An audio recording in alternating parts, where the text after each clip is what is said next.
ini dia datang, dia menghibur, dia memberikan kekuatan, dia berdoa, kami sharing. Jadi sehingga saya melupakan rasa sakit yang ada di badan saya ini, ya. Dan begitu dia nanti pulang, baru saya merasakan, aduh sakit, lemas badan ini. Dan sering-sering saya sembunyikan, ya, saya itu kalau saya sebenarnya tidak kuat. Saya di kamar lama-lama nanti, ya, di situ saya tidur, di situ saya mengeluh, saya bergumul, ya, saya berkata kepada Tuhan, Tuhan Engkau hidup, tolong aku Tuhan, saya tidak kuat ini, saya tidak kuat untuk menjalani kemo ini, saya tidak kuat Tuhan. Tadi waktu hanya dadaku aja yang bergerak-gerak, saya tidak merasakan sakit seperti ini. Kenapa setelah saya di kemo, tambah sakit badan saya. Dan di kemo yang kelima, saya sudah mulai memberontak, ya, namanya melawan, ya. Saya sudah mulai melawan, bukan melawan di penyakit saya, tapi saya sudah mulai melawan sama dokter, ya. Kenapa saya mulai melawan sama dokter? Selama ini kan kalau saya itu diperiksa, mereka tidak pernah lihat mana, misalnya saya bilang ini jantung saya sakit, mereka raba atau gimana. Jadi saya ke rumah sakit itu menunggu satu hari sampai 2 hari, ya. Yang saya dapat apa, Bapak Ibu? Cuma kertas, ya, cuma tulisan-tulisan dokter. Mereka tidak memeriksa dengan apa. Saya bukan menjelekkan dokter, tapi memang seperti itu, ya. Di rumah sakit umum itu mereka cuma tanya-tanya aja apa yang ibu rasakan. Saya sakit, saya lemas, dok. Ditulis-tulis gitu aja. Waduh, kalau kayak ini ngapain, ya? Ngapain saya di rumah sakit ini? Ya cuma dapat tulisan seperti itu aja. Kita pun diperiksa apa, ya orang sakit itu kalau dipegang rasanya senang, ya. Tapi mungkin karena di sana banyak sekali pasien, jadi kita diperiksa cuma diwawancarai begitu aja. Mungkin karena saya kesal, ya, saya kesal dengan yang memeriksa saya di sana itu, jadi sudah mulai pikiran saya ini, ini kemo ini sepertinya membunuh saya, sudah ada pikiran seperti ini. Tapi sebelum saya di kemo saya tidak sakit seperti ini, saya tidak botak seperti ini, saya tidak lemah, saya tidak muntah-muntah, badan saya segar-segar aja. Kenapa setelah saya jalani kemo ini, ya malah tambah parah. Kalau saya lanjutin kemo ini, aduh saya tidak bisa, ya, saya tidak jamin saya hidup ini. Sudah mulai pikiran seperti itu. Jadi pada saat kemo kelima itu, saya balik ke rumah dan sudah mulai pikiran saya ini sudah mulai aneh, ya. Puji Tuhan, saudara-saudara, seperti cuplikan yang sudah kita tonton bersama, kali ini kami akan tayangkan kesaksian dari seorang muslimah yang kini murtad masuk Kristen. Penasaran dengan kesaksian ini? Mari kita tonton dan saksikan bersama. Bapak Ibu, nama saya di waktu lahir, ya, Anima Halawa, ya. Saya berasal dari Pulau Nias dan sekarang tinggal di Lubuk Linggau, Sumatera Selatan, Palembang. Dan aktivitas sampai saat ini adalah melayani Tuhan. Baik Bapak Ibu yang dikasihi Tuhan, saya merasa senang sekali melihat judul, ya, pada kesaksian yang diberikan. Nama saya dulu Anima, tapi saya sekarang dipanggil Ibu Ruth. Bahkan yang trennya sekarang ini saya dipanggil Mami Ruth. Jadi semuanya dari nama itu, Bapak Ibu yang dikasihi Tuhan, ada kisah, ya, ada kisah yang menarik. Kenapa saya dipanggil Ibu Ruth, ya? Karena Bapak Ibu yang dikasihi Tuhan, saat kami di daerah Terang itu, ya, kami melayani menggembala di sana sekitar tiga keluarga, ya. Jadi pada saat itu di daerah transmigrasi ini memang agak susah dan jalan kaki, kendaraan juga tidak ada. Dan sebelum itu saya ini tipenya orang setia, ya. Kalau dalam pelayanan itu apa aja yang disuruh untuk melayani doa, saya mau. Disuruh untuk melayani sekolah minggu, saya mau. Disuruh apa saja saya siap, ya. Saya siap untuk melayani. Jadi sehingga teman-teman itu ngomong sama saya, Ibu nggak usah dipanggil lagi Ibu Halawa ya, nanti susah sekali, Halawa banyak. Nah, Ibu dipanggil aja Ibu Ruth, karena Ruth itu adalah orang yang setia. Jadi dari situ Bapak Ibu saya dipanggil Ibu Ruth. Nah, berjalannya waktu dalam pelayanan uh, di daerah Teran itu banyak anak-anak kecil ya, banyak anak-anak kecil. Lalu anak-anak kecil ini ada yang kelas 6 SD, ada yang kelas 5 SD, ada juga yang tidak sekolah. Jadi setiap sore mereka itu kumpul di rumah saya dan mereka minta tolong sama saya. Tante Ruth, bantuin kami dong, ya, ajarin kami membaca, ajarin kami menulis. Nah, jadi pada saat itu karena daerah Teran itu di tahun 2000 ya, 1998 ya, kalau tidak salah kami di sana, sangat terbelakang sekali. Kalau kami ke kota kadang 3 hari baru sampai. Ya. Kalau sekarang ini setelah ada kendaraan 2,5 jam tembus di tempat kami itu dulu melayani. Lalu Bapak Ibu timbullah belas kasihan bagi saya dan saya heran, loh di sini kan ada 3 SD ya. Nah kok ada yang kelas 5 SD belum bisa baca, ada yang kelas 6 SD belum bisa baca. Lalu dari situ timbul ya beban ya, timbul beban sama saya. Lalu saya beranikan buka satu yayasan. Saya buat satu yayasan, namanya Yayasan Mutiara Kasih. Lalu saya buka sekolah. Saya buka sekolah taman kanak-kanak. Dan puji Tuhan, taman kanak-kanak di sana berjalan lebih kurang 15 tahun kami jalani itu taman kanak-kanaknya dan berjalan dengan baik ya. Dan anak-anak di sana sudah mulai maju. Nah, seiring waktu Bapak Ibu banyak ya di desa itu ada juga yang sudah berpendidikan, ada yang sudah berpengalaman dan mereka membuka TK ya. Mereka juga membuka TK dan secara manusia ya, secara dunia kita kalah saing ya. Kenapa saya bilang kalah saing? Karena di sana kan mayoritas mereka dan saya kan hanya melayani dengan ikhlas atau pengabdian dan akhirnya saya mengalah ya, saya tutup TK saya karena murid sudah mulai tidak ada ya, karena sudah ada TK yang baru jadi mereka masuk ke sana karena di sana namanya TK sesuai dengan kepercayaan mereka. Dan setelah itu Bapak Ibu saya pindah ke kota yang dimana tempat saya sekarang ini. Karena saya punya anak kecil hari itu dan saya bilang, aduh kalau saya mau TK-kan di TK yang baru ini gimana nanti ya, nggak enak rasanya, udahlah saya pindah aja ke kota, nanti di kota saya sekolahkan anak saya.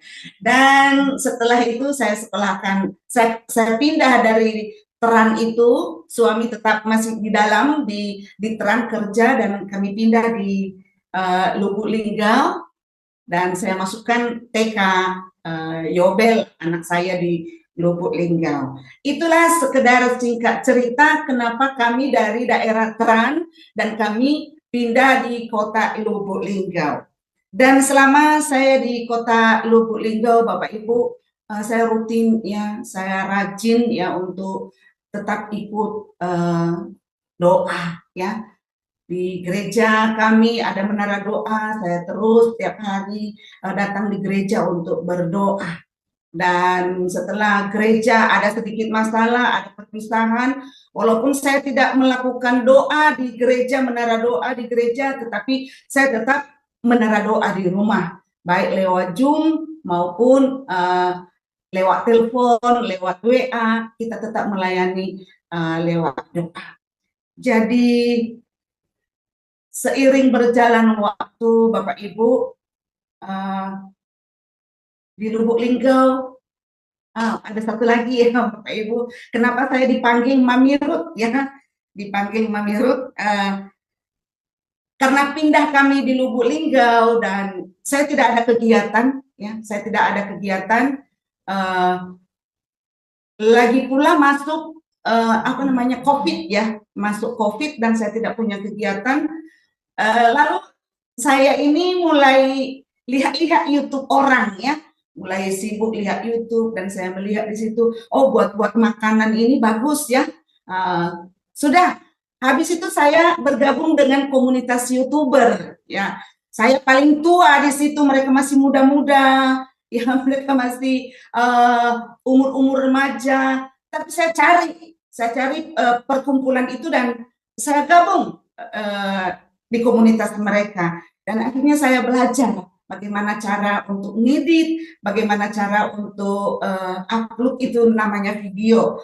Lalu saya buatlah video tentang buat masakan dan kue-kue. Dan saat itu kita berkumpul bersama-sama dengan teman-teman, lalu saya tanya sama mereka, apa ya yang bagus judul apa nama channel saya ini. Lalu mereka berkata, udah Mami Ruth aja. Lalu saya buatlah Mami Ruth dan saya tambahkan Mutiara Kasih. Mami Ruth Mutiara Kasih.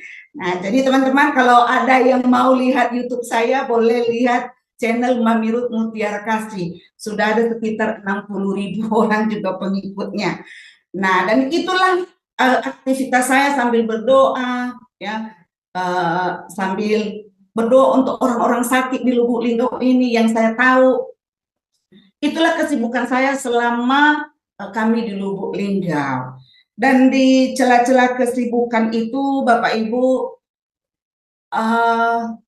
saya ini ada sakit, ya, ada penyakit yang menahun, yang sudah lama sekali, yaitu adalah darah tinggi.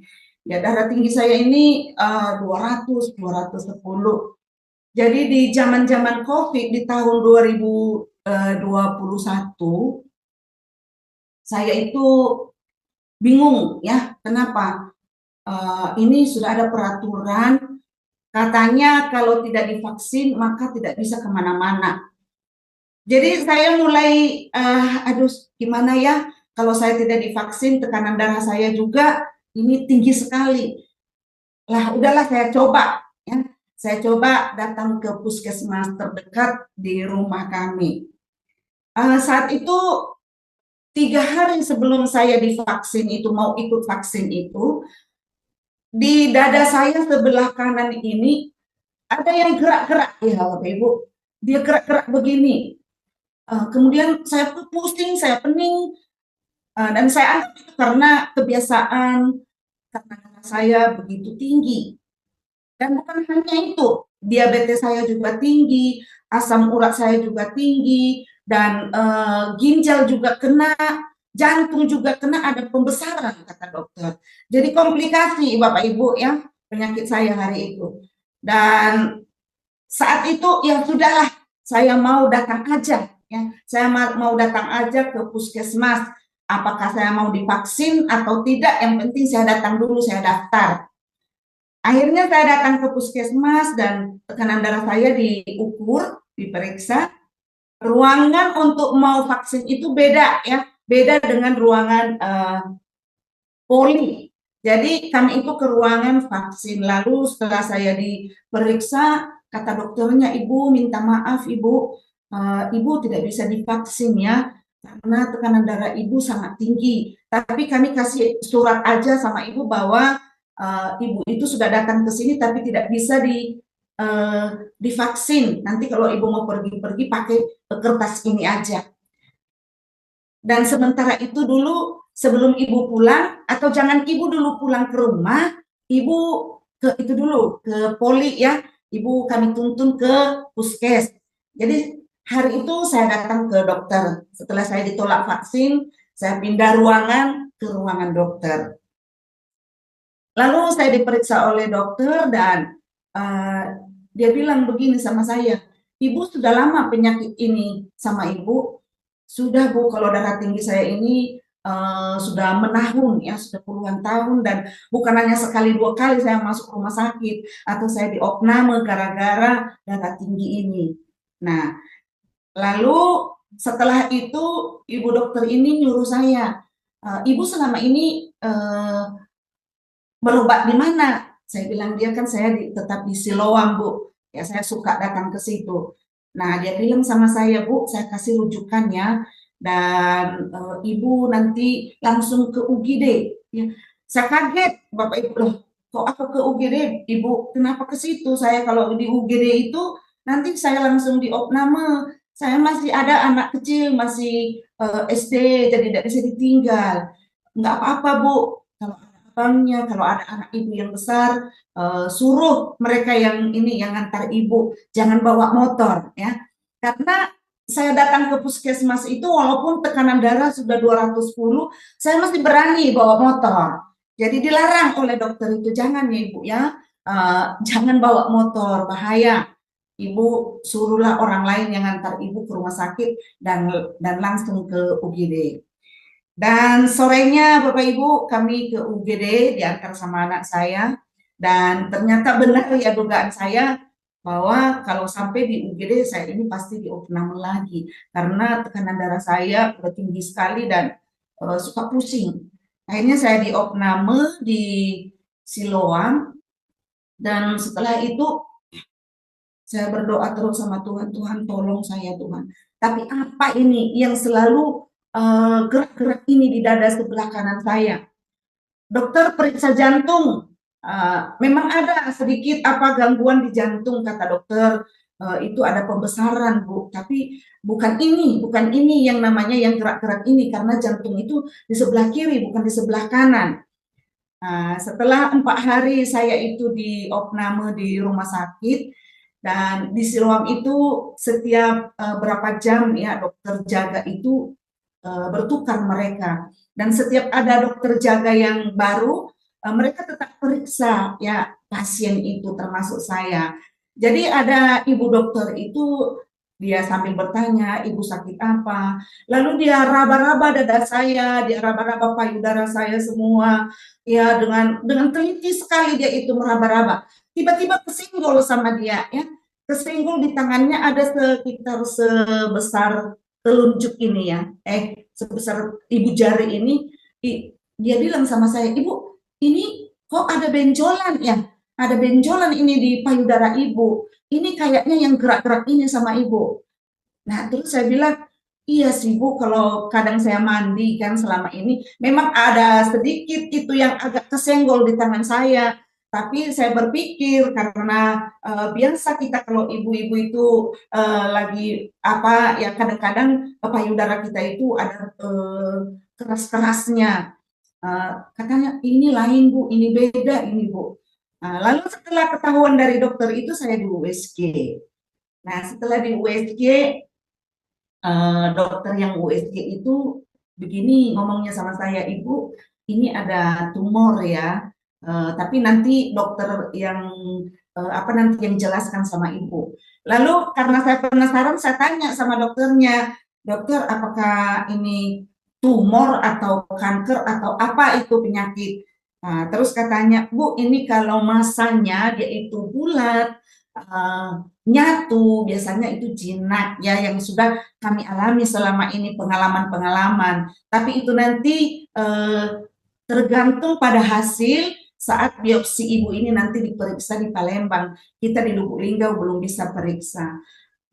Lalu ini masa yang di payudara ibu ini tidak nyatu, dia berantakan ya, berantakan gitu itu. Jadi biasanya itu tanda-tandanya ganas. Tapi ibu jangan takut, katanya gitu sama saya, belum diperiksa. Cuman karena ibu tanya, jadi saya mau jawab, ibu jangan takut. Saya kuat ya saat saya dengar itu omongan dokter, mau puji Tuhan ya, mudah-mudahan tidak ganas ini.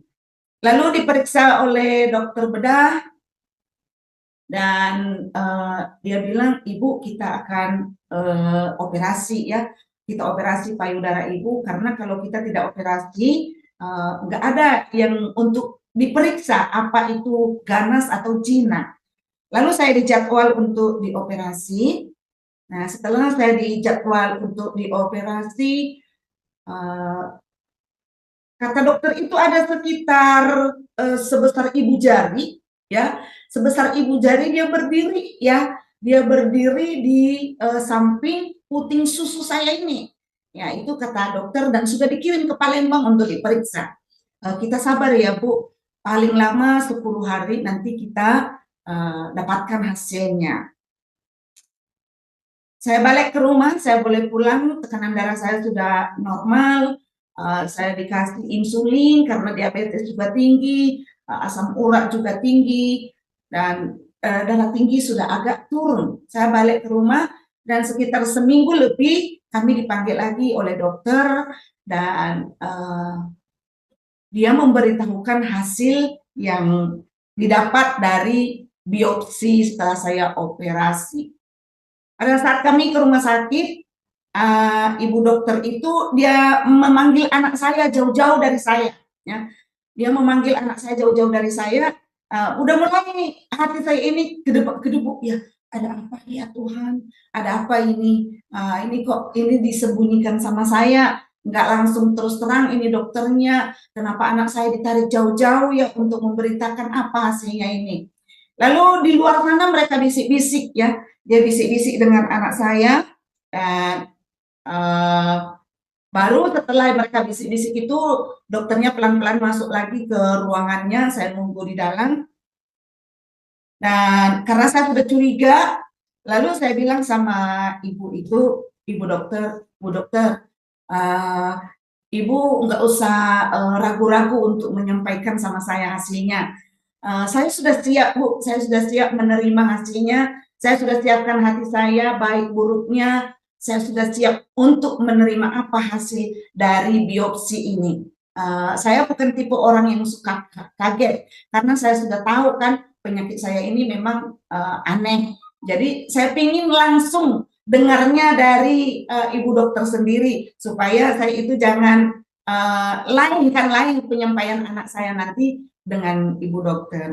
Dan akhirnya ibu dokter menyampaikan dengan saya, dengan pelan-pelan dia bilang, ibu harus sabar ya, dan secepatnya ini harus ditangani.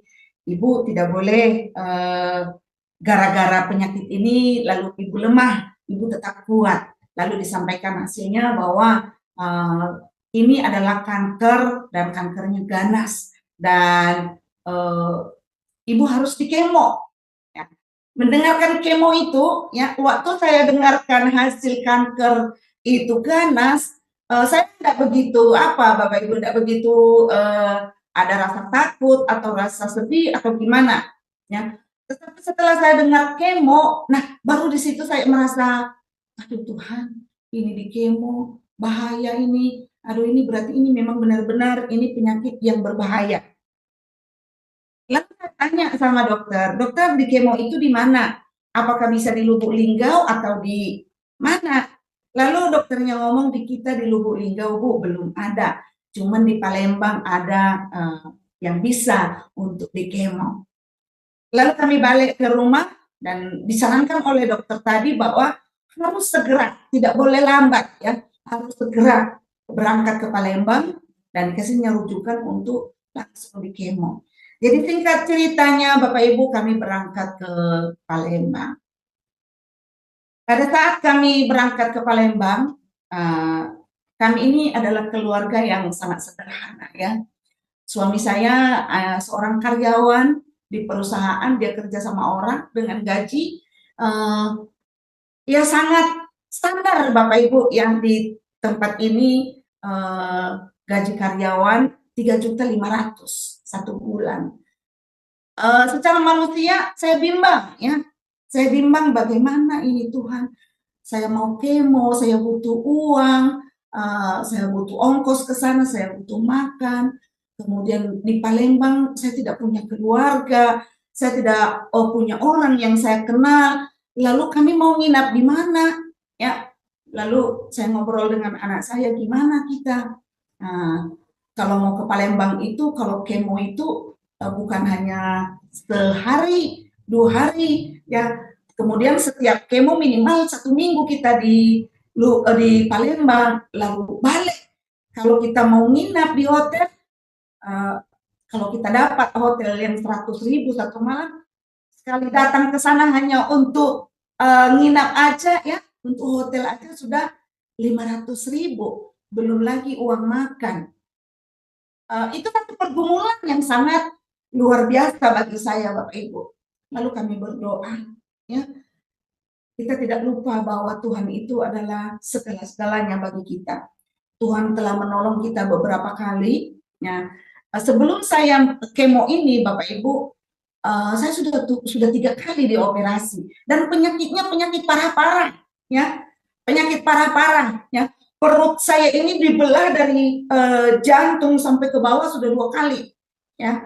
Penyakit yang pertama usus buntu, ya. Usus buntu kata dokter sudah pecah, jadi tidak bisa lagi dibelah dari samping, harus dari dibelah nian perut itu dibelah baru diambil. Nah, 5 tahun setelah itu saya ada miom, ya. Saya ada miom dan miomnya sudah besar sekali di rahim, ya. Dan di saat itu parah juga Bapak Ibu ya, sangat parah sekali, sampai miomnya itu hampir 3 kilo ya, hari itu diangkat ya dari rahim.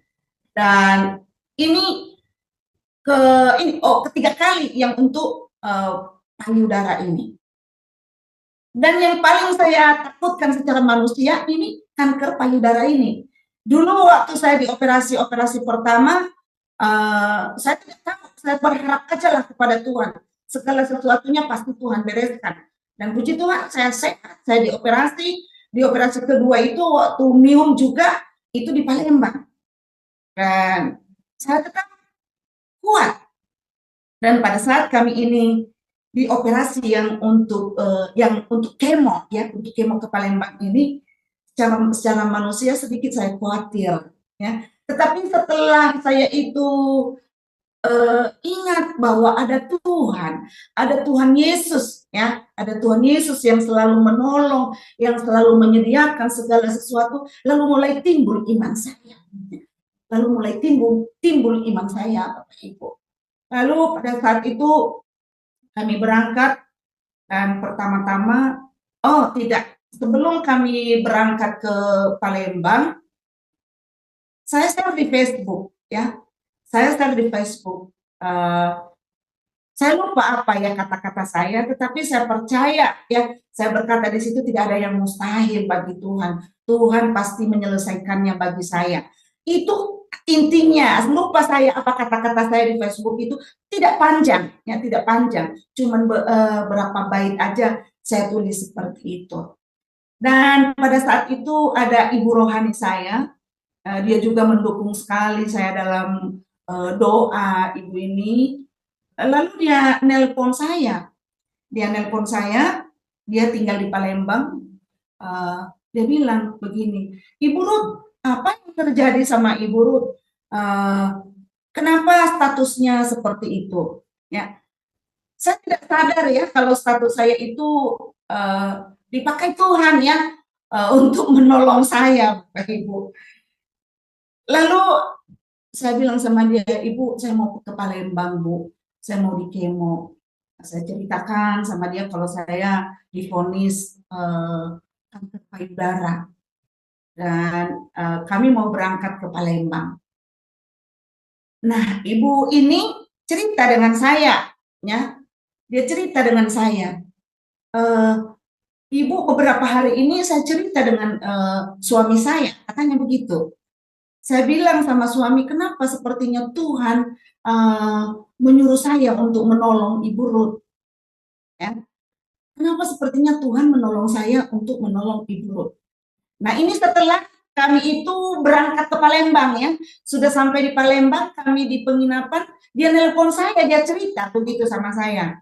Oh, ternyata ibu ini butuh pertolongan ya. Ibu ini butuh pertolongan. Padahal saya tidak pernah memikirkan ibu selama ini. Tetapi saya tidak tahu, entah kenapa aja. Saya ingat Ibu Ruth dalam beberapa hari ini, dan sepertinya Tuhan ngomong sama saya untuk menolong Ibu Ruth.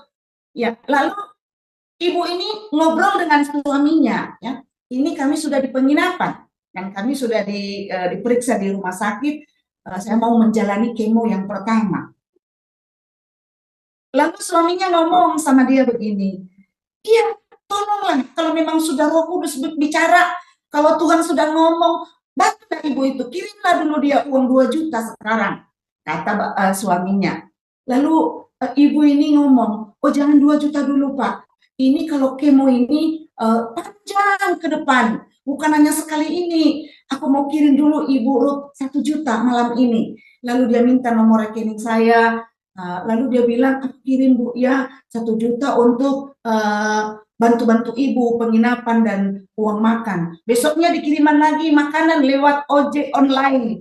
Dan saya sangat bersyukur, terima kasih Tuhan. Ya, terima kasih, terpujilah Tuhan yang nyata bahwa Tuhan Yesus yang saya sembah itu ada. Lalu Bapak Ibu setelah itu kami pulang ke Lubuk Linggau. Ya, kami pulang ke Lubuk Linggau dan sekali 21 hari saya harus ke Palembang. Dan namanya orang di kemo, ya Bapak Ibu, kemo ini sangat menyakitkan ya. Sangat menyakitkan, semua tubuh lemah.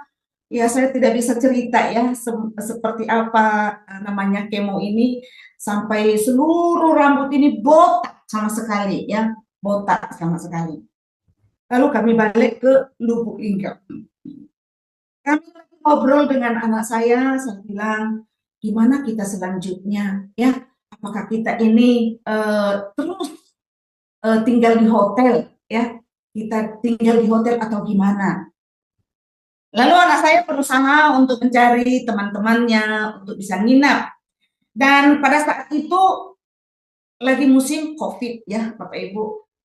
Saya tidak berani, sebenarnya di Palembang ada besan ya, dan ada juga yang sama-sama satu gereja yang kita kenal, bisa aja kami bisa minta tolong, bisa tompangan ya untuk di rumahnya selama kami kemo. Tetapi karena situasi pada saat itu lagi COVID-19, saya ragu dan saya tidak berani ya untuk mau minta tolong ya kepada keluarga, kepada besan di sana bahwa kami butuh tumpangan ya. Terkecuali kalau misalnya mereka itu menawarkan ya, kalau misalnya mereka memaksa kita untuk numpang di rumah mereka, ya kita mau datang aja lah di situ. Tetapi berat ya, berat di hati saya karena musim COVID hari itu saya berpikir jangan-jangan nanti karena saya kelir-kulur ke rumah sakit bawa penyakit pula di rumah orang ya. Jadi saya tahan hati saya untuk tidak minta tolong. Dan kami berharap Tuhan ya, kami berharap Tuhan menolong kami, kita tetap di penginapan, karena kalau di penginapan tidak ada yang menolak kita ya.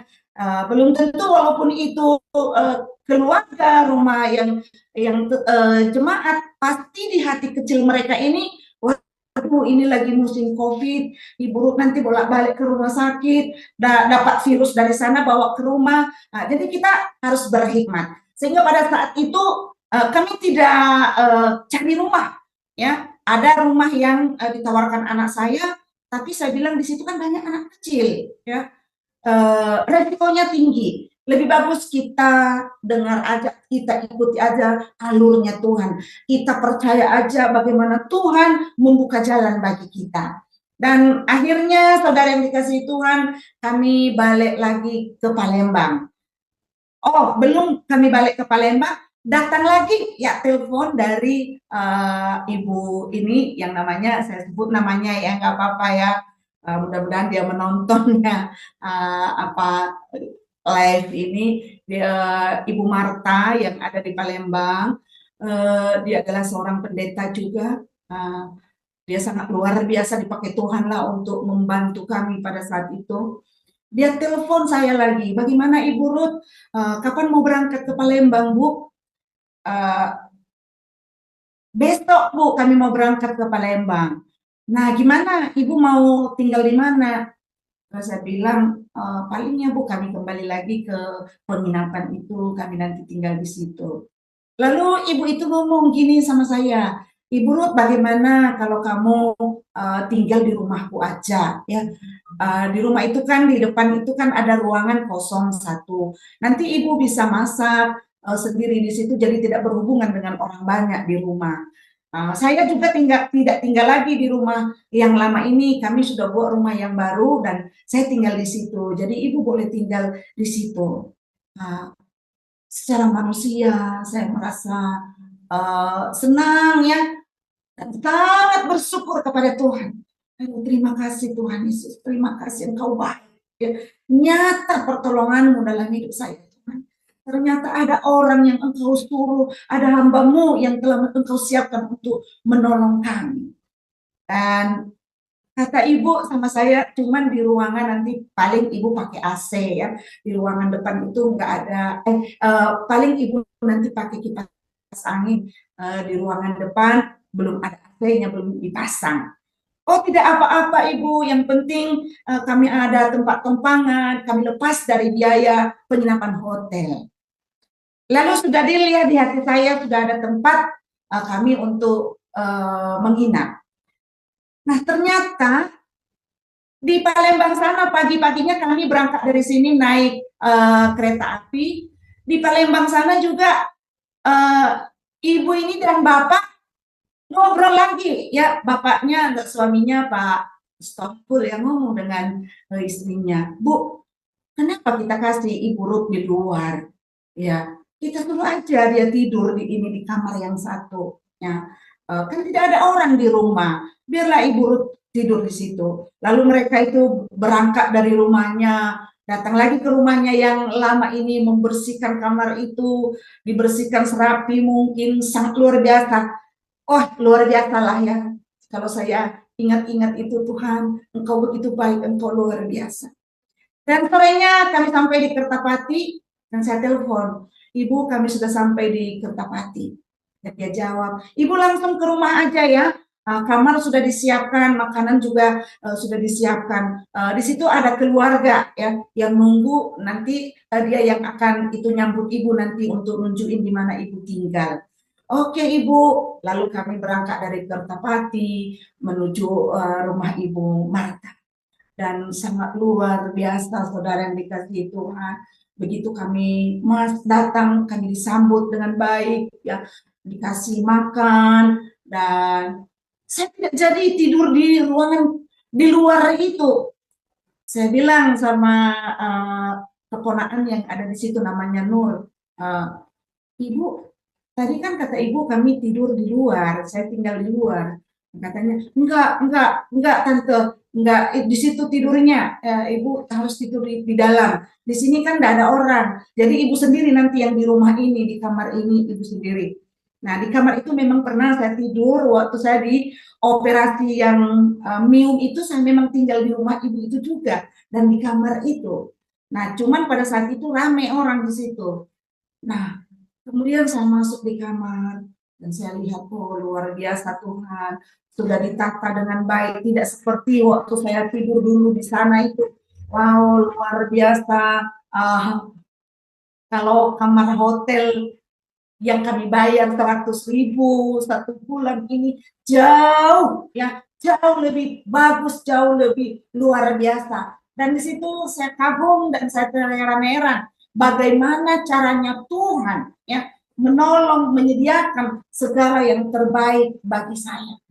Dan di situ saya sadar Bapak Ibu bahwa Tuhan itu tidak pernah membiarkan, tidak pernah membiarkan orang yang selalu berharap dan yang selalu bekerja, yang selalu melayani, yang selalu berdoa kepadanya. Dia tidak pernah membiarkan terlantar.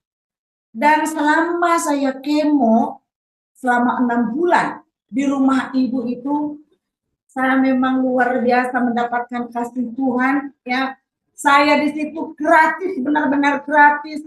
Ibu itu menyediakan segala kebutuhan saya. Ya, dia menyediakan makanan, buah-buahan, bahkan obat-obatan yang saya tidak sanggup beli. Dia sanggup untuk membeli itu semua. Dan saya tahu bahwa bukan karena ibu itu punya duit, ya, tetapi memang Tuhan, ya, memang Tuhan yang ada di dalam hidup ibu itu sehingga saya ini bisa tertolong. Dan itu adalah cerita, ya, bagaimana Tuhan menolong saya, ya, dalam segala kekurangan saya pada saat saya di kemo itu. Dan selanjutnya saya mau menceritakan bagaimana saya bergumul ya menghadapi kanker ini. Di saat saya kemo pertama, Di hari ke-18 saya kemo pertama, rambut saya semua rontok ya. Rontok, tidak ada lagi rambut licinnya seperti kulit muka saya ini, rambut saya rontok dan muntah, mual, eh, tidak ada selera makan. Nah, tetapi saudaraku yang dikasihi Tuhan, saya tetap melawannya, ya. Saya tetap melawan ini kanker ini dengan saya percaya bahwa saya kuat, ya. Saya hebat, ya. Saya kuat, saya hebat, saya perkatakan terus itu, ya. Sehingga saya tidak mau lemas, ya. Walaupun itu makanan tidak terima dengan perut saya harus makan, ya. Saya harus makan. Pikiran saya pertama-tama, mereka di rumah ini sudah capek ya untuk menyediakan makanan bagi saya. Masa saya tidak mau berusaha ya. Saya tinggal tindakan saya aja. Saya harus ada tindakan untuk bisa memakan makanan itu ya supaya saya ini cepat sehat. Dan saat itu bulan keduanya saya tidak balik-balik ya Bapak Ibu, saya tidak balik lagi ke Lubuk Linggau. Saya tetap tinggal di situ selama saya kemo, dan saya itu dijadwalkan kemo selama 8 kali ya. Selama 8 kali saya harus jalani kemo. Kemo pertama masih bisa saya lalui ya. Kemo kedua, kemo ketiga masih bisa saya lalui. Mulai kemo keempat, waduh, sangat tanggung sekali, nanggung benar-benar Bapak Ibu. Sakit luar biasa, badan semua sudah tidak karu-karuan lagi. Tetapi itu kalau saya di kamar ya, saya bisa merasakannya bagaimana sakit itu. Dan saya usahakan saya ceria terus. Saya keluar kamar, saya cerita dengan ibu, ya di situ kami sharing tentang firman Tuhan, sharing tentang pelayanan. Dia sering datang ke itu di rumahnya yang lama ini karena ada saya. Setiap hari dia datang, dia menghibur, dia memberikan kekuatan, dia berdoa, kami sharing. Jadi sehingga saya melupakan rasa sakit yang ada di badan saya ini ya. Dan begitu dia nanti pulang, baru saya merasakan aduh sakit, lemas badan ini. Dan sering-sering saya sembunyikan ya, saya itu kalau saya sebenarnya tidak kuat. Saya di kamar lama-lama nanti ya di situ saya tidur, di situ saya mengeluh, saya bergumul ya, saya berkata kepada Tuhan, Tuhan Engkau hidup, tolong aku Tuhan, saya tidak kuat ini, saya tidak kuat untuk menjalani kemo ini, saya tidak kuat Tuhan. Tadi waktu hanya dadaku aja yang bergerak-gerak, saya tidak merasakan sakit seperti ini. Kenapa setelah saya di kemo, tambah sakit badan saya. Dan di kemo yang kelima, saya sudah mulai memberontak ya, namanya melawan ya. Saya sudah mulai melawan, bukan melawan di penyakit saya, tapi saya sudah mulai melawan sama dokter ya. Kenapa saya mulai melawan sama dokter? Selama ini kan kalau saya itu diperiksa, mereka tidak pernah lihat mana, misalnya saya bilang ini jantung saya sakit, mereka raba atau gimana. Jadi saya ke rumah sakit itu menunggu satu hari sampai 2 hari ya. Yang saya dapat apa Bapak Ibu? Cuma kertas ya, cuma tulisan-tulisan dokter. Mereka tidak memeriksa dengan apa. Saya bukan menjelekkan dokter, tapi memang seperti itu ya. Di rumah sakit umum itu mereka cuma tanya-tanya aja apa yang ibu rasakan. Saya sakit, saya lemas dok. Ditulis-tulis gitu aja. Waduh, kalau kayak ini ngapain ya? Ngapain saya di rumah sakit ini? Ya cuma dapat tulisan seperti itu aja. Kita pun diperiksa apa ya, orang sakit itu kalau dipegang rasanya senang ya. Tapi mungkin karena di sana banyak sekali pasien, jadi kita diperiksa cuman diwawancarai begitu aja. Mungkin karena saya kesal ya, saya kesal dengan yang memeriksa saya di sana itu, jadi sudah mulai pikiran saya ini, ini kemo ini sepertinya membunuh saya, sudah ada pikiran seperti ini. Tapi sebelum saya di kemo, saya tidak sakit seperti ini, saya tidak botak seperti ini, saya tidak lemah, saya tidak muntah-muntah, badan saya segar-segar aja. Kenapa setelah saya jalani kemo ini, ya malah tambah parah. Kalau saya lanjutin kemo ini, aduh saya tidak bisa, ya, saya tidak jamin saya hidup ini. Sudah mulai pikiran seperti itu. Jadi pada saat kemo kelima itu, saya balik ke rumah dan sudah mulai pikiran saya ini sudah mulai aneh, ya, sudah mulai aneh dan saya sudah mulai tidak percaya lagi. Saya tidak percaya medis, ya. Ini terus terang Bapak Ibu, ya itulah yang terjadi sama saya hari itu. Saya sudah tidak percaya lagi dengan medis itu dan obat-obat yang dikasih sama saya itu saya tidak mau minum lagi. Kenapa? Saya tersiksa, ya, untuk menahan rasa sakit. Ada satu butir obat itu Bapak Ibu, ya. Kalau saya minum, nanti kalau saya ke kamar mandi sambil nangis dan susah sekali BAB. Oh Tuhan, tolong saya, lewat hal-hal seperti ini saya bisa mati. Lalu saya mulai bergumul, saudara yang dikasih Tuhan, mulai bergumul dalam doa kepada Tuhan. Mulai saya cari-cari yang mana ini doa setiap hari sepanjang waktu, ya, sepanjang waktu yang bisa mengisi otak saya ini supaya saya ini tidak memikirkan hal-hal yang jelek, ya. Karena sudah kesal tadi ya Bapak Ibu. Saya tidak memikirkan hal-hal yang kesal tentang pengobatan saya ini. Lalu saya dapat Pondok Daud, ya. Pondok Daud 24 jam. Saya sangat bersuka cita, saya sangat bersyukur, saya ikut, ya, menara doa mereka itu. Jadi sepanjang hari, ya, saya juga baru lihat di situ. Wow, luar biasa, ya. Pondok Daud ini dari jam ke jam tidak pernah berhenti. Orangnya aku perhatikan setiap 2 jam berganti, ya, petugasnya. Karena badan aku sakit terus tidak bisa tidur, ya, tidak bisa tidur. Jadi yang bisa menenangkan saya itu bisa tidur. Saya ikutlah menara doa Pondok Daud ini selama 24 jam. Itulah hari-hari saya setiap hari selama saya ada di rumah Ibu Marta ini. Ya. Setelah saya capek ikut saya main gitar dan ini tangan saya tidak bisa megang gitar, ya, karena ini ya, sampai sekarang masih, ya Bapak Ibu, kesemutan kayak kesetrum listrik. Kaki dan tangan saya tidak bisa megang apa-apa, kaki tidak bisa nginjak apa-apa, sangat sakit luar biasa. Kemudian di kemo yang kelima, kami datang lagi ke rumah sakit dan saya bilang sama dokter, ini kalau seperti ini dokter saya tidak kuat, ya. Saya lebih baguslah mundur aja, ya, mundur aja untuk apa? Saya tidak mau lagi lah diteruskan kemo ini. Saya tidak kuat, fisik saya tidak kuat, ya. Jadi dokternya ini kan kasih saran dengan saya. Ibu itu sudah ke-7 kali, sudah ke-8 kali, sudah ke-6 kali. Mereka masih kuat. Nah, terus saya bilang beda-beda kan kondisi badan masing-masing dokter. Saya tidak kuat lagi.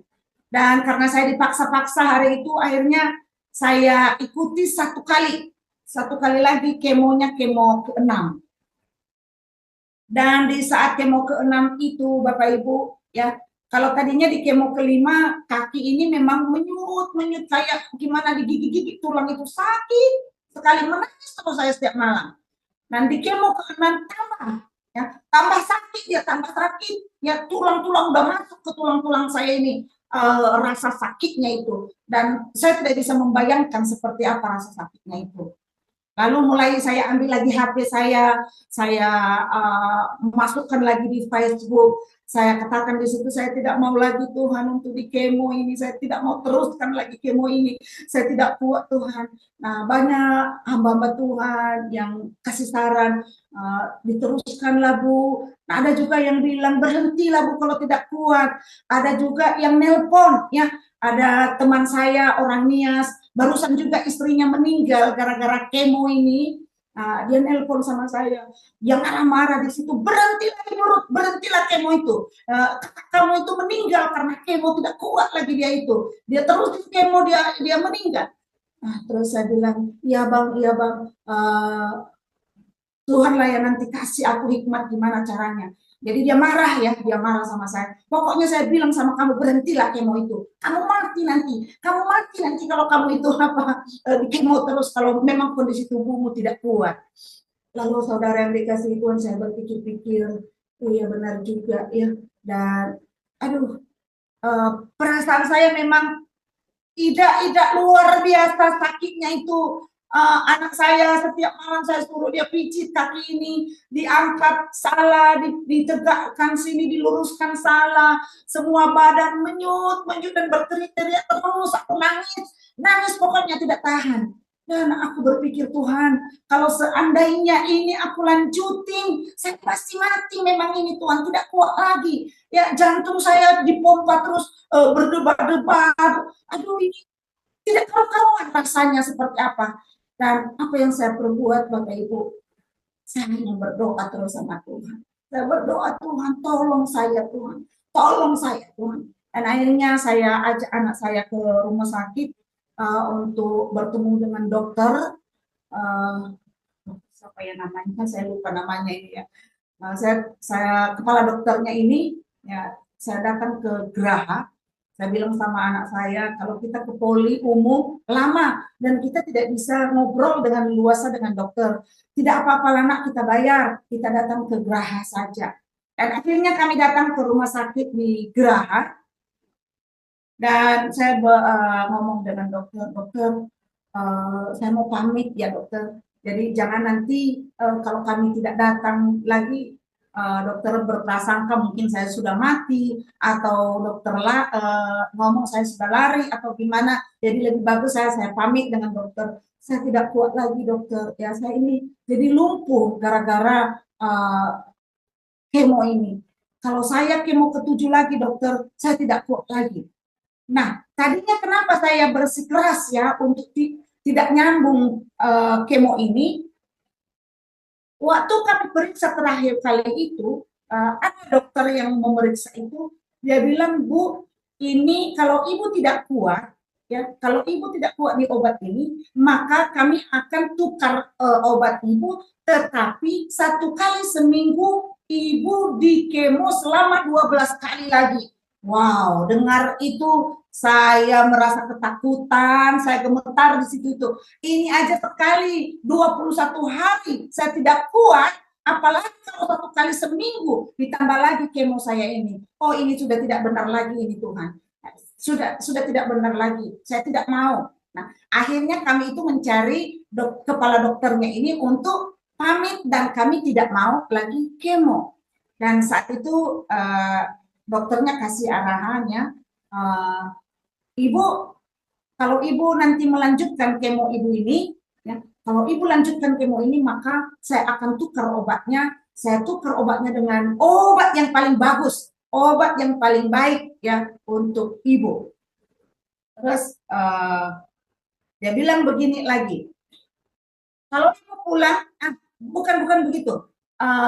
Kalau ibu sudah jalani kemo ini, ya ibu sudah puas, mati pun enak, katanya begitu. Nah, dia bilang seperti itu, hati saya ini tidak terima dia ngomong seperti itu. Waduh, saya tidak mau mati kesakitan di rumah sakit. Bukan enak mati di rumah sakit ini, ya.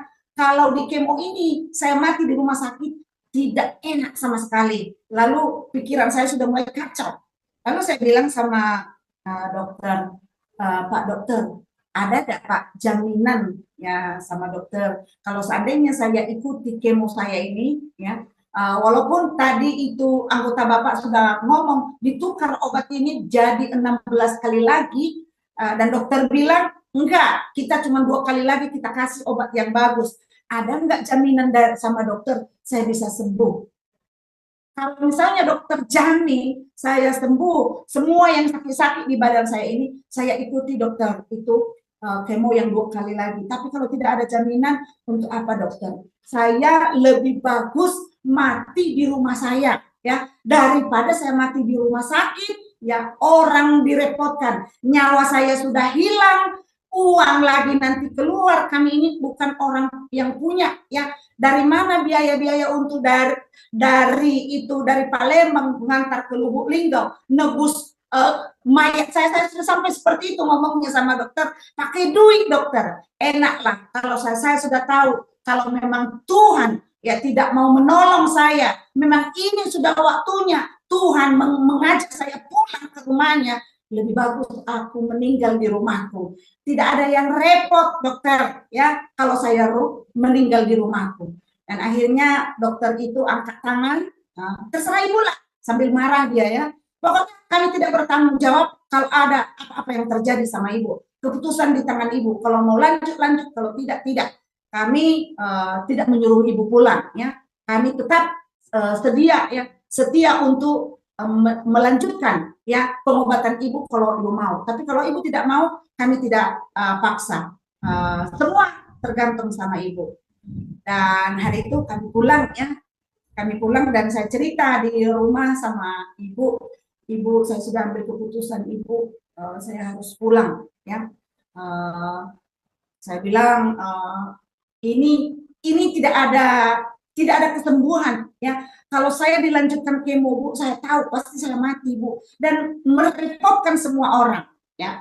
Sampai bapak hari itu dia marah, siapa yang direpotkan Bu? Kami tidak direpotkan kalau ada apa-apa sama ibu. Iya Pak, tapi saya tahu ya bahwa kalau sudah meninggal di rumah sakit udah pasti semua orang jadi repot. Baguslah Pak kalau aku balik. Jadi kalau di rumah terjadi sesuatu sama saya itu ya sudah tenang di rumah, ya tinggal ngurus hidup saya ini aja, tubuh saya kalau sudah jadi apa namanya, kalau sudah meninggal. Ya dengan berat hati saat itu, dengan sedih juga ya, Ibu Marta dan Bapak, tidak boleh saya pulang ya, tidak dikasih saya pulang. Dibilang udahlah Bu, Ibu masih lemas, kalaupun tidak mau di kemo tapi tinggallah beberapa bulan lagi dulu di sini biar pulih dulu keadaannya. Nah, sambil menunggu beberapa hari, saya cek ke rumah sakit lagi ya, kami cek ke rumah sakit, dan ada abang ini tadi yang larang-larang saya untuk kemo. Dia ada produk ya, hari itu dia ada produk minuman yang namanya Izaura ya. Dia bilang sama saya, nanti aku kirimkan sama kamu minuman. Kalau misalnya nanti ringan badan kakak, kalau setelah minum ini, jangan kamu teruskan lagi kemo itu. Teruskanlah untuk minum ini dan teruslah berdoa sama Tuhan. Mungkin ini caranya Tuhan untuk menolong kakak, katanya gitu sama saya. Nah, terus besoknya datang temannya itu, ada beberapa dus dia bawa itu Izaura sama saya. Jadi karena kaki saya ini memang gimana ya Pak, sangat sakit, luar biasa susah untuk berjalan, dan pada saat dia datang itu di rumah yang saya tinggal ini nggak ada orang sama sekali. Untuk mau buka pagar, mau tak mau saya harus tarik-tarik lah jalan itu ke sana itu untuk mau buka pagar sama bapak itu untuk masuk. Nah, dan akhirnya dia masuk dan dia kasih sama saya, dijelaskan bagaimana cara minumnya. Dan di saat itu saya minta sama dia, oke Pak, ini aku udah tahan, udah kuat aku ini untuk buka pagar itu, udah capek sekali saya ini dan tambah menyut-menyut kaki saya ini. Lalu dia kasih aku satu botol, ini Bu, minum Izaura ini dan rasakanlah khasiatnya seperti apa. Dengan kepercayaan ibu sendiri sambil berdoa minumlah. Jadi saya minumlah obat itu dan tidak sampai 15 menit ya, saya ngobrol dengan bapak itu lancar dan wajah saya sudah mulai merah ya, sudah mulai merah dan saya mulai berdiri, dan saya rasakan kaki saya ini kayaknya agak ringan, yang menyut-menyut itu sudah mulai agak berkurang. Oh puji Tuhan, terima kasih Tuhan, inilah cara Tuhan untuk menolong saya. Dan akhirnya ditinggalkan beberapa dosis itu, minuman itu, dan saya minum sampai habis dan saya merasakan ada enaknya dan saya berhenti untuk minum obat-obat dari rumah sakit tadi. Saya tidak mau lagi minumnya karena kalau saya minum badan saya tambah sakit.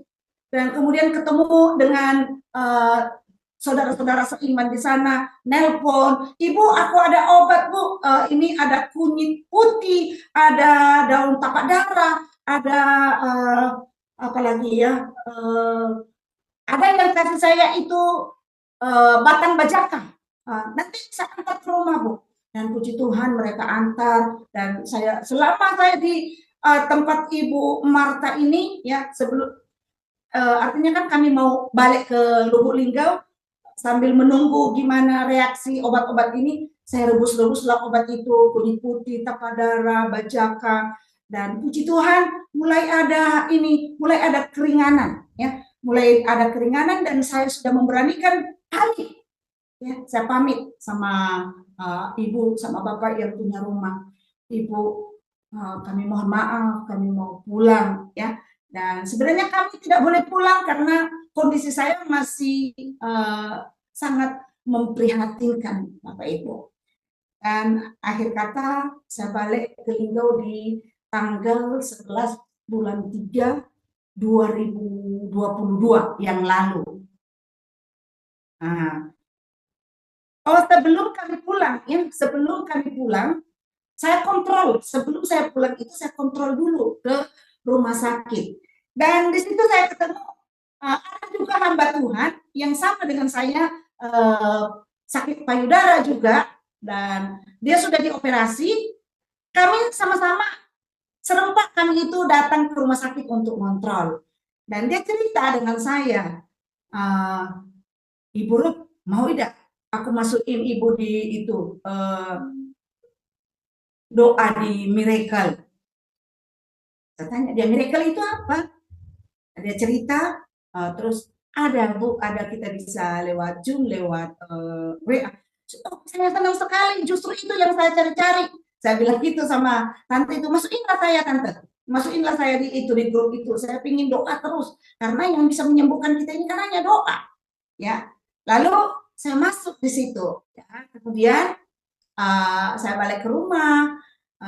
Saya tidak tahu bagaimana ceritanya Tante Venta ini bisa dia kasih tahu ya, kasih tahu ke Ibu Ruth Purwangniro kalau saya ini membutuhkan pertolongan.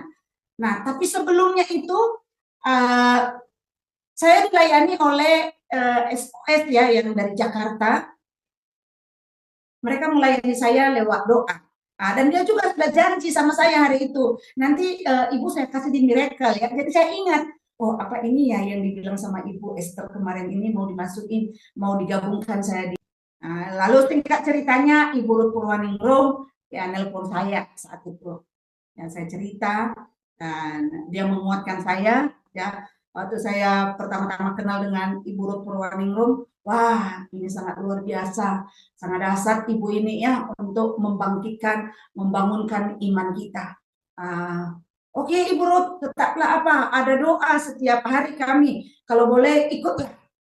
Siap Bu, saya bilang gitu. Dan berhari-hari terus dia nelpon terus dengan saya, dan sepertinya kan saya dikuatkan walaupun saya merasa sakit semua di badan ini, tapi dengan ada teman-teman ya yang menguatkan, ada juga yang dari SOS POS ya, yang dari orang Sulawesi nelpon, ada beberapa orang mereka itu menguatkan berganti-gantian. Nah, sejak saya ambil keputusan untuk tidak lanjutkan kemo itu, sangat luar biasanya bagaimana itu Tuhan menuntun ya para hamba-hambanya gantian Bapak Ibu ya yang nelpon saya.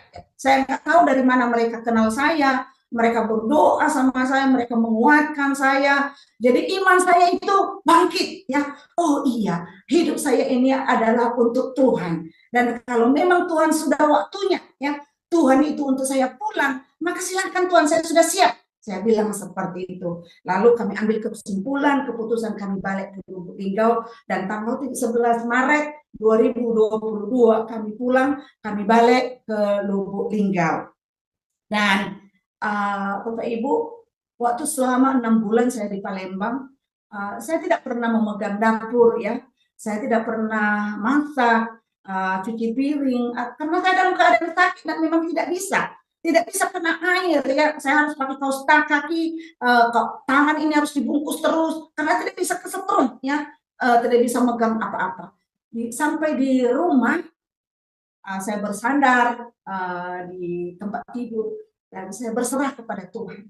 Tuhan, di rumah ini saya tidak punya siapa-siapa.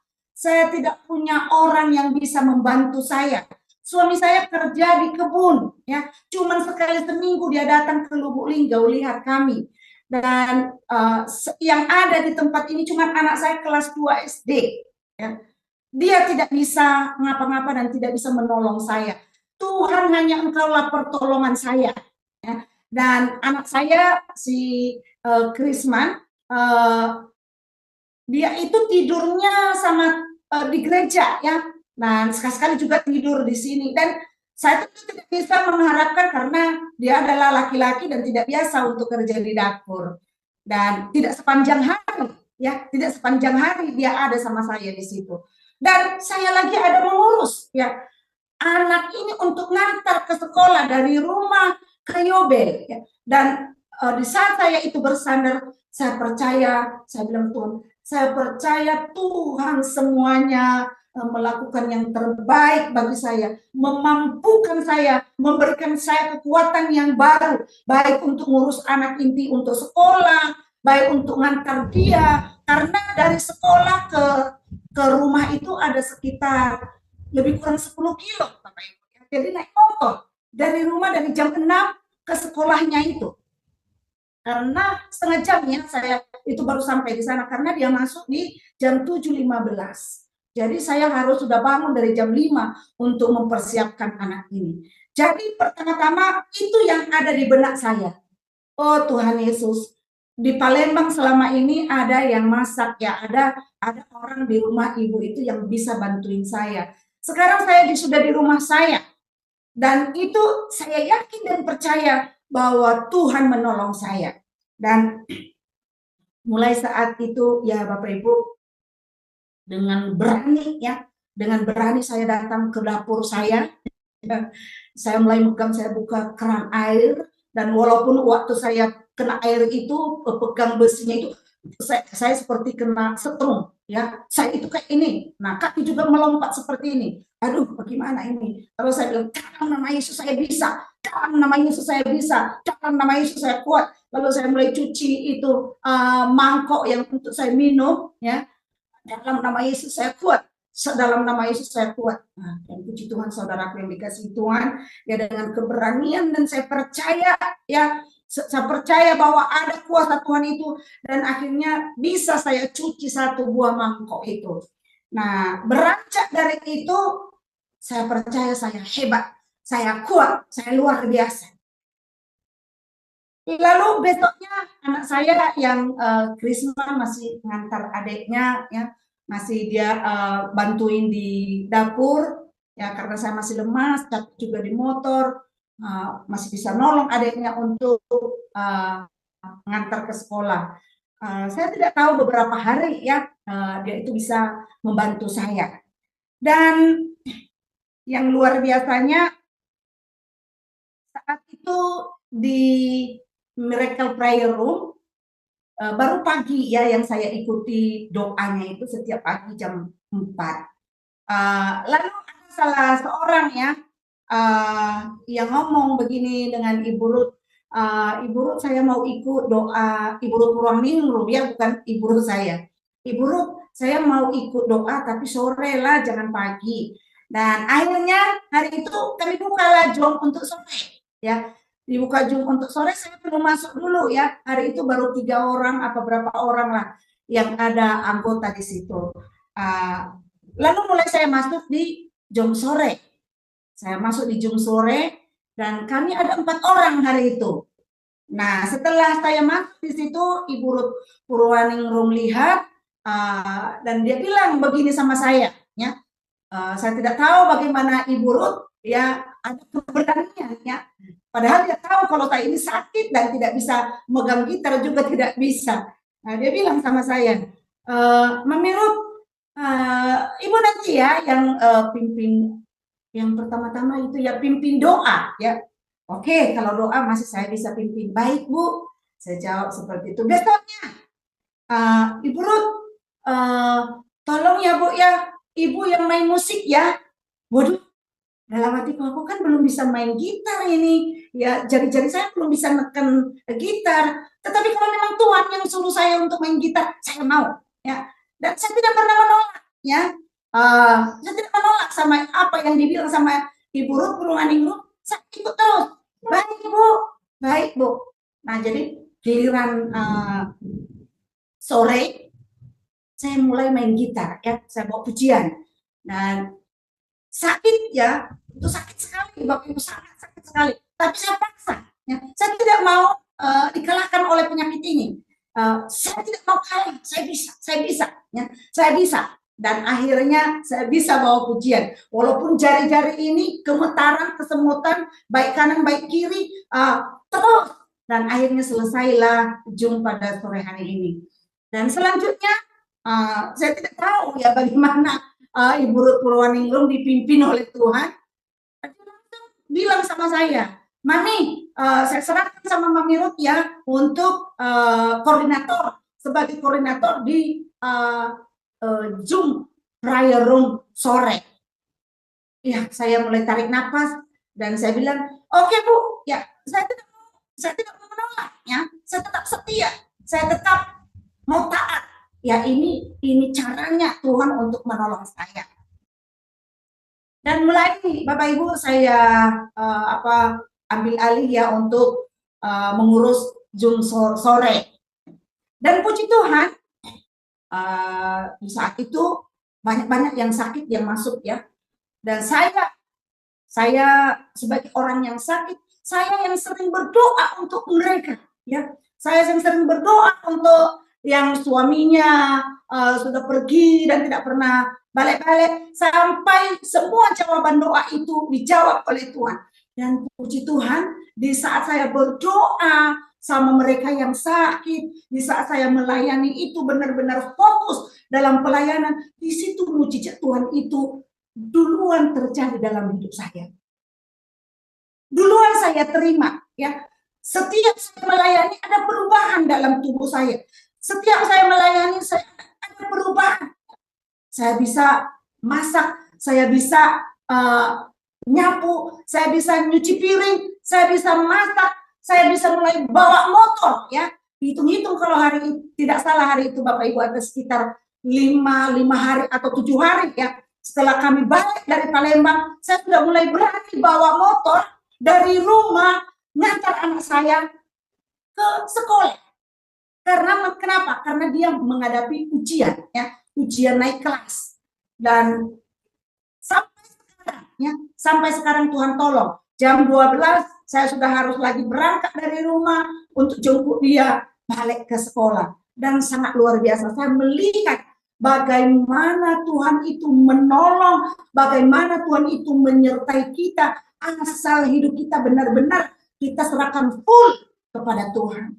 Dan lewat penyakit saya ini, ya, saya melihat bagaimana Tuhan menjamah saya, ya, yang tadi sudah divonis oleh dokter karena kanker saya ini sudah di stadium 3A, ya. Jadi harus benar-benar kata dokter ini kemonya kemarin itu harus benar-benar dituntaskan karena bahaya, sudah ada di zona bahaya. Dan saat itu saudara yang dikasih Tuhan, saya tidak dengar ya apa yang dibilang sama dokter itu. Saya percaya dengan keyakinan saya sendiri. Ya. Saya percaya dengan keyakinan saya sendiri. Saya perkatakan firman Tuhan. Ya, setiap apa firman Tuhan yang disampaikan sama saya itu, saya berteriak ya, sambil melompat. Saya berkata, iya Tuhan, amin Tuhan, terjadi itu dalam hidup saya. Saya sembuh dalam nama Yesus. Saya sembuh dalam nama Yesus. Saya perkatakan terus. Saya perkatakan terus itu saudaraku yang dikasih Tuhan. Dan sudah berjalan 1 tahun. Ya, saya sudah berjalan 1 tahun dan puji Tuhan, saya semakin hari semakin sehat, semakin luar biasa dan semakin banyak juga Tuhan percayakan pelayanan, ya. Dan 1 bulan, ya, pas 1 bulan yang lalu, mulai lagi payudara saya ini sakit, Bapak Ibu. Nah, ini yang paling gimana ya, yang paling menakutkan. Ya. Kenapa? Karena sebelum saya di kemo, saya tidak merasakan sakit seperti itu. Dia sakit menyut, ya, ditariknya payudara saya itu ditarik dan sakit sekali. Hari itu saya terus melayani, ya, saya terus melayani di sore, walaupun dalam keadaan sakit, tapi saya tetap sakit, ya, saya tetap melayani, ya, walaupun wajah saya sudah mulai lemas. Dan saya kasih tahu dengan Ibu Purwaningrum, Ibu ini saya tidak tahu ini Bu, apa kanker ini lagi kumat dia ini atau gimana, ini sakit menyut dan sepanjang hari terus sakit terus. hari itu didoakan oleh Ibu Purwaningrum, dan terus didoakan oleh yang lain-lain, hamba Tuhan yang lain. Dan saya ke rumah sakit, ya, anak-anak sudah mulai ribut, ayo lama, periksalah ke rumah sakit lah, ke rumah sakit lah mama itu, ngeri kalau ada apa-apa. Nah, dan sudah mulai ada keras lagi ya, dikeliling puting susu saya itu sudah mulai keras lagi. Jadi 1 bulan yang lalu, lebih 1 bulan yang lalu. Lalu saya ke rumah sakit. Dan kami ketemu lagi dengan dokter yang memeriksa, yang dulu di 1 tahun lebih yang lalu, dan di USG kembali. Dan katanya ini Bu tumbuh lagi tumbuh lagi kanker ini, dan kita harus operasi, ya, kita harus operasi dan ibu harus di kemo lagi. Waduh, saya sudah mulai tidak itu lagi, ya.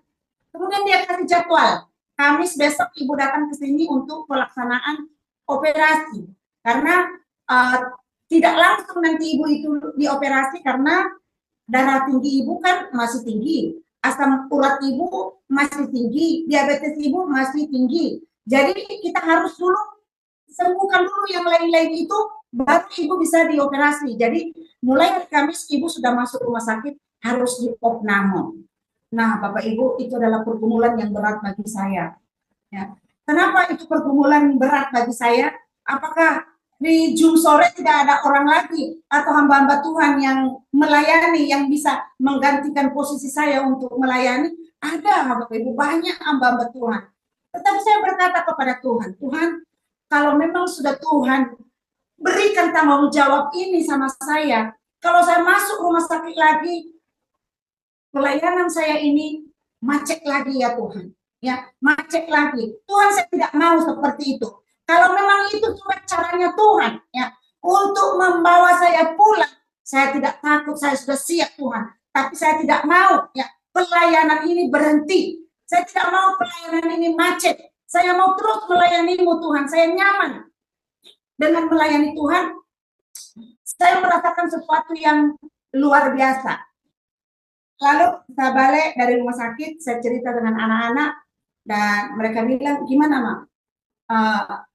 Jadi Mama dioperasi, ya, ada anak saya yang dari Teran, ayo Mama dioperasi aja, beginilah begini. Dan saya bilang, saya tidak mau. Saya tidak mau lagi dioperasi, dan saya tidak mau lagi di kemo. Kalau tadi itu kata dokter dioperasi, mungkin saya mau terima. Tapi kalau dia bilang lagi setelah operasi harus kemo, saya tolak. Saya tolak semua, saya tolak operasinya, saya tolak juga kemonya. Saya percaya Tuhan menyembuhkan saya. Kalau Tuhan sudah menolong saya beberapa saat yang lalu, ya, udah berapa kali saya masuk divonis-vonis dokter untuk bahwa tidak ada harapan, tetapi Tuhan selalu menolong, Tuhan selalu membela saya. Saya percaya juga Tuhan akan menolong saya di penyakit yang baru ini lagi. Dan memang keadaan saya 1 bulan yang lalu, Bapak Ibu, lemasnya, lemas, sangat lemasnya. Dan dia menyuk terus, sakit terus. Lalu saya bilang sama anak-anak, setiap obat yang saya minum, setiap apa yang saya minta sama kalian, kalian usahakan sama saya, ya, untuk cari, ya, bukan duit, tapi daun-daunan yang Mama suruh kalian carilah, ya, untuk pengobatan Mama ini. Enggak tahu gimana caranya Tuhan untuk membimbing mama nanti untuk membuat ramuan-ramuan ini. Yang penting kalian cukupin dulu sama saya di rumah ini. Lalu anak saya yang dari Teran, dia cari daun-daunan itu yang dari Teran, dia bawa ke sini. Dan mulai saya minum lagi, Bapak Ibu. Saya terus minum kunyit putih, tapak darah, daun kelor, apalagi daun sirsak, ya, segala macam daun-daunan itu, jahe, apa segala macam saya minum. Dan puji Tuhan, di celah-celah saya ini sakit yang terakhir ini, ada juga satu kerinduan saya, Bapak Ibu, ya. Tuhan taruh di hati saya ini untuk selalu berdoa, ya, untuk selalu berdoa khusus kota kami, kota Lubuk Linggau ini. Dan itu sudah lama sekali, sudah puluhan tahun itu terus kopi doa saya sama Tuhan. Ya. Saya rindu Tuhan, ada orang yang satu visi dengan saya, berdoa untuk keselamatan kota kami, kota Lubuk Linggau. Berdoa untuk hamba-hamba Tuhan supaya mereka ini bisa sehati dalam pelayanan Tuhan. Dan sebentar-sebentar saya mendengar gereja ini ada masalah dan sepertinya saya yang sakit. Ya, saya dengar ada masalah di gereja ini, hati saya yang sakit sepertinya tercabik-cabik ya, padahal itu bukan gereja saya, saudara yang dikasih Tuhan. Tapi saya merasa sakit sekali, sesak di dada ini. Ya. Kalau saya mendengar, oh ini gereja ini pecah, gereja ini keluar, gereja ini sakit, saudara, di dada ini saya tidak kuat untuk menahannya. Dan saya berdoa sama Tuhan, Tuhan tolong aku Tuhan, kirimkan sama saya Tuhan, siapa hamba-hambamu yang punya visi seperti saya, punya kerinduan untuk berdoa untuk kesejahteraan kota kami ini, untuk kesejahteraan gereja-gereja ini. Ini sepertinya saya merasakan kuasa yang tidak baik, ya, sehingga roh pemecah belah ada terus di kota Lubuk Linggau ini. Jadi Bapak Ibu, Tuhan dengarlah doa saya. Di saat saya itu merasakan saya sakit, saya bergumul untuk minta Tuhan kirimkan hamba Tuhan atau jemaat Tuhan yang terbeban dalam pekerjaan Tuhan. Dan saat itu kami ketemu dengan Ibu Susana Sofia para angin-anginnya. Baru pertama sekali kami ketemu, dia datang ke gereja kami dan dia beribadah di situ. Kami ketemu di situ, Bapak Ibu. Saya bukan kenalan lama dengan Ibu Susana dan kita juga tidak satu daerah. Dan barulah kami kenal pada saat itu di gereja itu. Dan Ibu ini juga kerinduan sama dengan saya, ya, sama dengan saya. Dan begitu kami ketemu di gereja hari itu, saya ada sesuatu yang saya rasakan, seperti roh kami itu berpadu, ya Bapak Ibu. Saya tidak tahu kenapa bisa terjadi seperti itu. Seperti itu ada hati kami itu berpadu begitu, nyatu. Padahal baru kami ketemu, ya. Ada sesuatu yang beda yang saya rasakan. Dan setelah pulang ke gereja, besoknya ibu ini berkunjung ke rumah saya. Ajaibnya memang Tuhan itu luar biasa. Dan pada saat dia datang ke rumah saya, dan kami saling bercerita bagi pengalaman, dan akhirnya dia menceritakan apa juga kerinduannya, sama dengan kerinduan saya, itu juga kerinduan ibu ini. Akhirnya klop, ya, klop, dan mulai kami berdoa saat itu. Ya, puji Tuhan, terima kasih Tuhan, Tuhan telah mempertemukan dengan saya orang yang satu visi dengan saya. Lalu kami mulai berdoa pada saat itu, kami berdoa, kami gumulin apa yang menjadi beban hati kami selama ini. Dan setelah itu sepertinya ada satu beban ya, yang terlepas bagi saya. Saudara yang dikasih Tuhan. Lalu saya bilang dengan Ibu Susana, bagaimana Ibu? Ya, kita lanjutkan doa ini. Kita buat menara doa kota. Kita berdoa kalau kita sudah dipertemukan oleh Tuhan. Berarti ada satu rencana Tuhan yang sangat luar biasa di kota ini. Nanti Tuhan akan kirimkan yang lain ke tempat ini. Ayo Bu, kita pakai rumah saya. Walaupun kecil rumah ini, tapi kita pakai untuk kemuliaan Tuhan. Dan hari itu kami sepakat, ya kami buka menara doa kota khusus Kota Lubuk Linggau 3 kali 1 minggu. Hari Selasa, hari Kamis, dan hari Sabtu. Dan itu sudah berjalan, sudah mau 3 bulan ya. Tapi itu sudah mau berjalan selama 3 bulan. Dan benar saudara yang dikasihi Tuhan, Tuhan kirim yang sehati, yang sevisi dengan kami. Lalu kami hubungi yang namanya Pak Tony Kalek, dia juga sudah masuk di Miracle Prayer Room sore, dan ada lagi hamba Tuhan dari gereja lain, gereja GBT, saya hubungi dan puji Tuhan berterima di hati mereka, sehingga hari ini kami sudah ada 4 orang ya, saya sudah masuk 4 orang di menara doa kota ini, dan kami terus berjalan sampai sekarang. puji Tuhan saudara yang dikasihi Tuhan, ya. Di saat Tuhan itu kasih beban itu bagi saya, ya, dan bagi kita semua, dan kita mau bertindak, ya, saya mau bertindak melakukannya, disitulah saya mendapatkan mujizat. Dan setiap hari kami berdoa, dan ini payudara mulai lembut, saudaraku yang dikasihi Tuhan. Ya, puji Tuhan, luar biasa. Payudara yang keras tadi yang menyut, kayak ditarik-tarik setiap hari, setiap malam menyut, mulai ada mulai berkurang dan mulai mengeluarkan darah, ya, mulai mengeluarkan darah dan air, ya.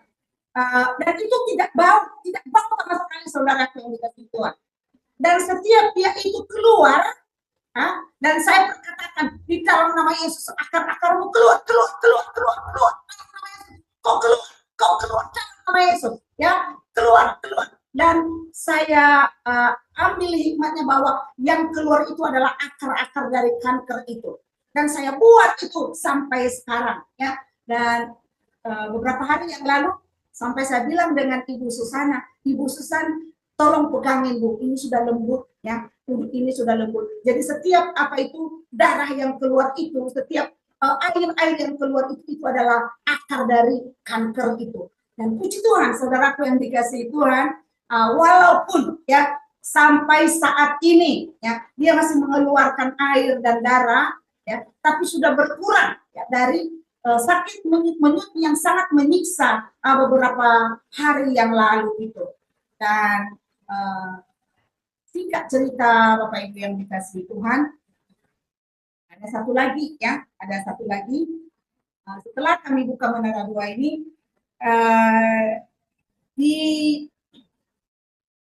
kami di Miracle Prayer Room, kami coba buka konser doa, ya, untuk berdoa bersama untuk membentengin, ya, kota-kota, terus bangsa kita, negara Indonesia ini.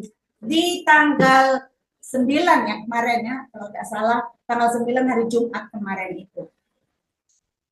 Dan saudara yang dikasihi Tuhan, ada satu keajaiban yang nyata, ya, yang saya alami pada saat itu. Jadi di hari Kamisnya, saya yang jadwal bawa firman Tuhan di Zoom sore. Lalu saya bilang dengan Ibu Purwaningrum, Ibu, kita kan besok kan doa peperangan. Jadi karena di prayer room ini ada grup WA yang orang-orang tua yang tidak bisa ngerti masalah Zoom, jadi kami pakai WA, ya, untuk berdoa, untuk bawa firman Tuhan di situ. Ada sekitar 20 sampai 25 orang sekali kumpul setiap sore, dan kami di Zoom. Jadi saya bilang sama Ibu Purwaningrum, Bu, karena ini besok doa peperangan, alangkah baiknya kita satukan Zoom dan WA grup, ya. Saya mau bawa firman Tuhan tentang peperangan. Jadi perlu tahu, jangan hanya yang di Zoom, tapi WA juga, yang anggota di WA juga perlu tahu, ya, kita tentang bagaimana ini peperangan rohani ini. Karena kita di Miracle Prayer Room itu terdiri dari berbagai denominasi gereja, ya. Tidak semua di gereja karismatik, ada juga gereja yang lama, jadi campur baur di situ. Ya, jadi perlu kita itu sebelum kita masuk ke doa peperangan, perlu kita belajar dulu tentang firman Tuhan. Dan akhirnya Ibu Ruth Purwaningrum, oke Mami Ruth, kita besok satukan WA grup dengan Zoom. Akhirnya kami mau satukan. Dan yang luar biasanya, ya, bahwa memang kuasa kegelapan itu tidak mau kalau kita ini mendapatkan hidup yang bahagia, ya. Dia tidak mau kalau firman Tuhan itu disampaikan. Pada saat saya masuk Zoom, ya, pada saat saya masuk Zoom itu kan linknya sama, ya Bapak Ibu, link tidak berubah. Dan saat saya masuk Zoom tidak bisa masuk Zoom. Setiap saya ketik kodenya selalu salah katanya, selalu salah.